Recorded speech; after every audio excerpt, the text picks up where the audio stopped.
Hi guys, I'm Mike. Right behind me, they call this Devil's Tower. I've been here for 5 minutes. I have not seen a pitchfork or a fireball. False advertising? Maybe. Welcome to Beyond the Ranch, where we explore iconic landmarks and question their marketing strategies.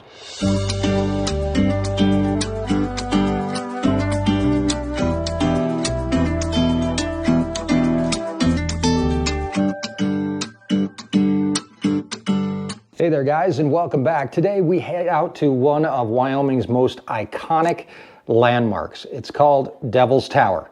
And here's a confession. I actually lived here for over 10 years before I even had a chance to go out and see it. Actually, I had lots of chances, I just never did. That's right, I took this place for granted, and if you're anything like me, I bet you have little treasures hidden right in your very own backyard, your very own Devil's Tower that you've been wanting to go see. These days, life has been a little bit quieter for me. Moving off the ranch, spending more time on my own, it's been quite the adjustment. But I'll tell you, being able to get out, go on trips like these today, they really do help me clear my head. So if you've been feeling stuck, sometimes all it takes is just a change of scenery. A little bit of snow on the ground today. Actually, today is one of the nicer days that we've had. It's been pretty cold here lately, and it's kind of slowed down my filming schedule, but that's okay. Today it is about 42 degrees, beautiful day to head out and see some of what Wyoming has to offer. So let's hit the road. Let's go visit Devil's Tower. We're going to take a little bit of look at the Native American history that's behind the place and how it helped form America's national park system. Let's go.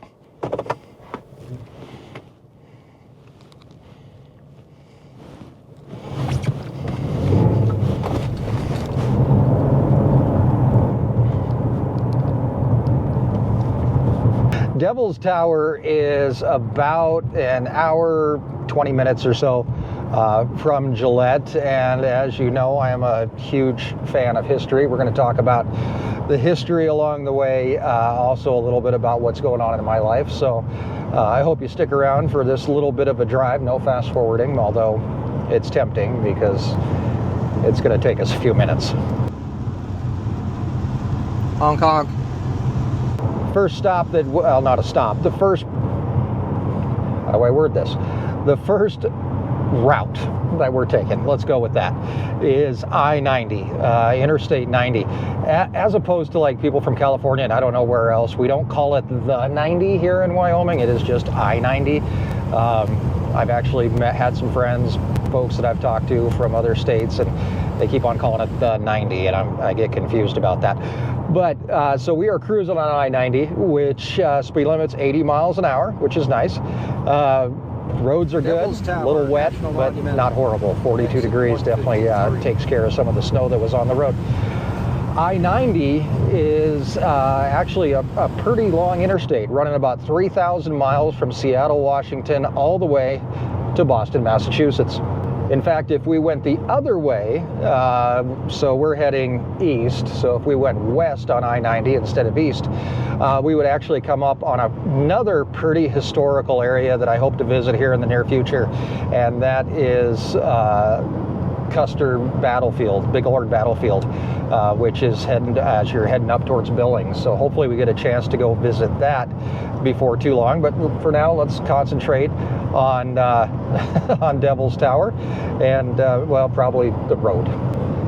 I actually really enjoy this drive. It's peaceful, rolling hills, open skies, and not a whole lot of traffic, which is kind of nice. And then suddenly you see it. It just rises out of nowhere, this massive column of rock. And when we get there, you're going to see that it's no wonder that it inspired so many legends. Not only legends, but Devil's Tower it's a piece of history. In 1906, President Teddy Roosevelt declared it the first national monument in the United States under, I think it was called the Antiquities Act, if I remember right. So at that time, the government realized that this place that we're going to visit needed protection, not only for its natural beauty, but you know, its cultural significance, which is actually pretty big. So as we head out there, you're going to be standing in the exact spot where America's idea of preserving its landmarks actually got started.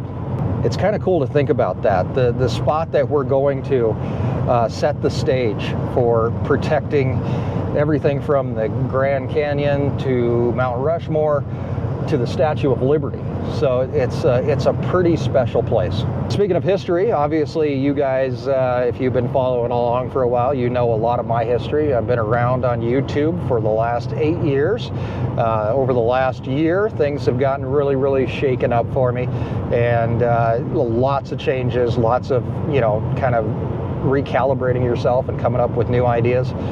I did get into the house that I was looking at a few videos back. We've settled in, we've got the pets, we've got all that stuff going for us, and it's a lot of fun kind of not reinventing yourself, but finding what it is that makes you happy and what keeps you going. And again, like I said earlier, these road trips definitely do it for me. They're great to get out when it's nice and the roads aren't snowy. It's great to get out and actually see a lot of the countryside and be able to enjoy the views, meet new people, and of course see things that, you know, not everybody gets to see. In fact, at Devil's Tower today, I mean, most visitors to Devil's Tower come in the summertime. What you guys get to experience is the winter at Devil's Tower and what that looks like and how different that is. And I'm actually really interested to see how different that is, because I've never been up there in the winter.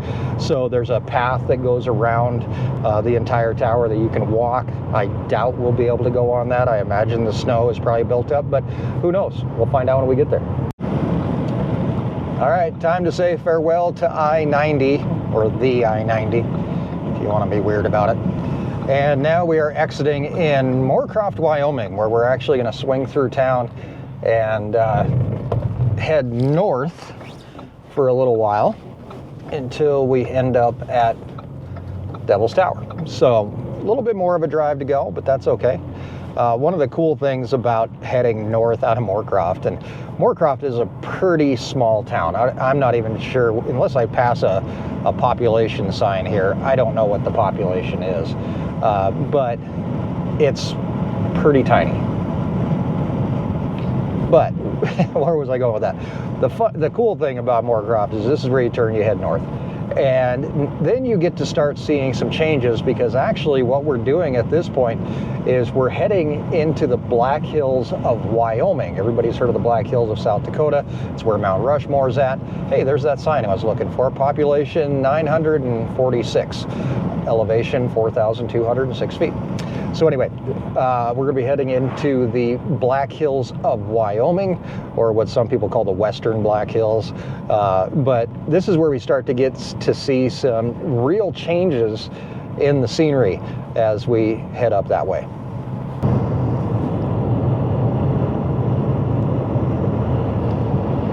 Somebody's going to ask, did the speed limit drop when you got off the interstate? Yes, it did. It dropped all the way down to 70 miles an hour. And now we are flying towards Devil's Tower. One thing to be said about people in Wyoming, we know where we want to go, and we want to get there fast. If you look right up there, you can actually see the top of Devil's Tower poking out from the hills. We've got another 20 miles or so to go, but we can already see it as it actually is about 860 some feet high. So we can see it peaking. Now we can't, because we're going down into this valley, but there for a minute, we got a chance to see it. As we're heading back into Devil's Tower here, we've got about 5 miles left or so. Put a question to you. You can answer down in the comments. Do you guys like the driving glasses? These glasses, got them for Christmas. Figured they might be kind of a cool way to show you guys some of the traveling perspectives, especially from my point of view. Well, you can't, well, I guess to say you can't hear what's going on in my head, but I have a problem with it coming out of my mouth. But you can at least see what it is that I'm seeing, or what I think is interesting enough for you to see, and I edited it into the video. So let me know in the comments below whether or not you dig the glasses. If not, that's totally fine. I get it. It's something different, but for me, it was something I wanted to try and wanted to get your guys' input on. So let me know what you think of the glasses in the comments below. And next stop should be Devil's Tower. We've got a little ways to go still. And one of the really cool things that I've always appreciated about coming out here. Now, remember I told you I didn't come out here for the first 10 years that I lived in Gillette, but one of the really cool things that I liked about coming out here was the fact that Devil's Tower kind of sneaks up on you. For something that's almost 900 feet tall, it's like, boom, there it is. Speaking of, boom, there it is. Just kind of pops out of the ground. Out here in the middle of nowhere, the closest town is a little tiny town called Hewlett, but you know, it's a huge draw for the state of Wyoming. And if you haven't had a chance to come out here, I would definitely suggest it. It's one of those things that, you know, it's almost awe-inspiring. It's pretty impressive, and once you really start getting into the history of it, that's when it really does kind of reach out and grab you.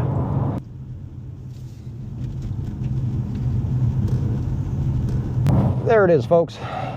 Devil's Tower. We're gonna pull up down here at the base of the tower, jump out. There's a like a lodge, restaurant slash souvenir shop, trading post. That's the word I'm looking for. Trading post down here. We're going to stop at and get a good look at what's going on. All righty, gang, there it is. Devil's Tower, 867 feet tall back there behind me. No surprise that Teddy Roosevelt decided that this monument needed saving, but long before it was a national monument, it was actually a very sacred place, and still is, for Native American tribes. One of the most well-known stories comes from the Lakota and Kiowa tribes. A group of children were being chased by a giant bear, and the Great Spirit actually raised the ground beneath them to protect them, and then the bear clawed at the sides, leaving those very, very deep grooves. In the legend, the children were lifted so high into the air, they became part of the Pleiades constellation, those stars that you can see on a clear night. What we're gonna do now is we're actually gonna drive up to the base of the tower. There is a guard shack. You know what, honestly, I forgot to bring cash. Not the smartest thing I've done today. But we're going to go up, we're going to see if we can get in and get up to the very base of the tower and take a look at some of the really unique things that happen as you get closer.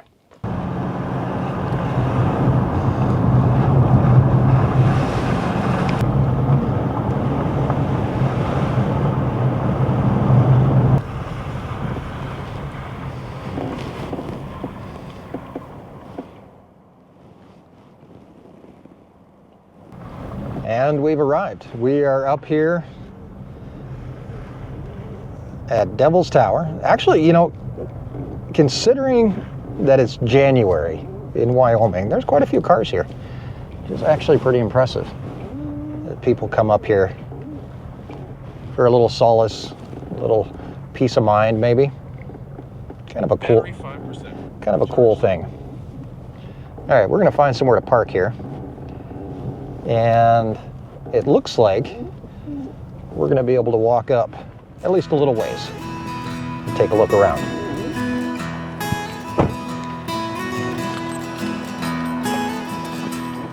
Lock the door just in case. All right, so here we are. Devil's Tower, right there behind me. We're going to walk up here a little ways. on this path, which looks like it really hasn't been, it's kind of been plowed, but it's got a lot of snow on it. Still, temperature hasn't dropped that much. It's about 39 degrees up here now, so not horrible. And we've got a little bit of a jaunt to get up. We'll see how far we can go.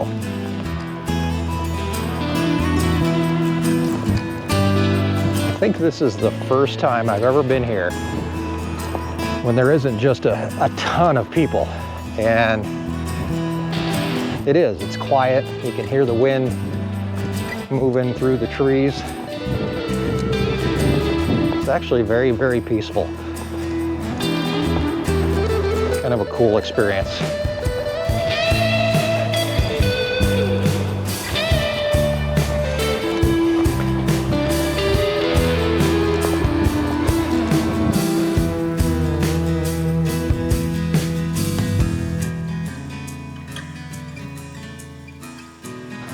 I'm gonna stop right here. The trail that goes around the base of the tower, pretty easy walk probably, except for when it's slippery. And you kind of get a view as you completely go around. Like, you see details that you miss from far away. The grooves, the textures, you know, in the rock. And one of the really cool things that you see out here are these. Now, these are actually prayer bundles that are left behind by native tribes. Like I said, this is a very sacred land.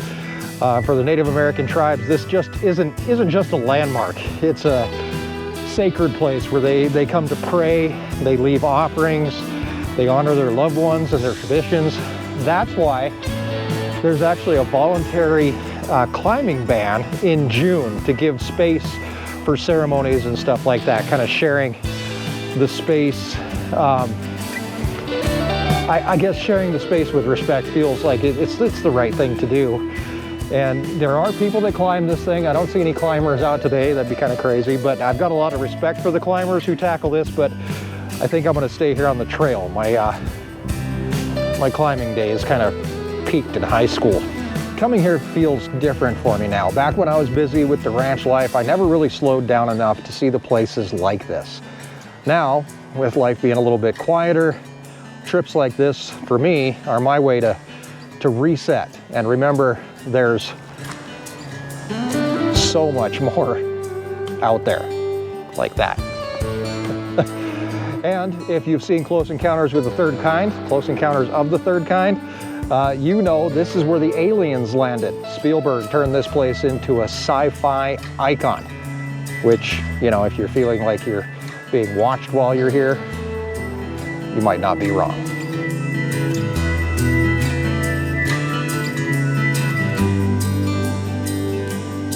All right, I'm gonna head down now, but a couple final thoughts, I guess. I mean, Devil's Tower isn't just a natural wonder. It's a place full of stories, from Native American legends to Teddy Roosevelt, making it the first national monument. This place has inspired people for centuries. For me, it's a reminder to slow down, explore, and reconnect. If you've got a place like this near you, don't put it off. Go see it. And thank you for coming along on Beyond the Ranch. If you'd enjoyed this trip, make sure you hit the like button and all the other things, subscribe. Let me know in the comments what you think of things. And you know, you can also let me know the places that maybe you want to visit. And hopefully we can make that trek together. I'll see you next time. Until then, take care and keep exploring Beyond the Ranch. Thanks, guys.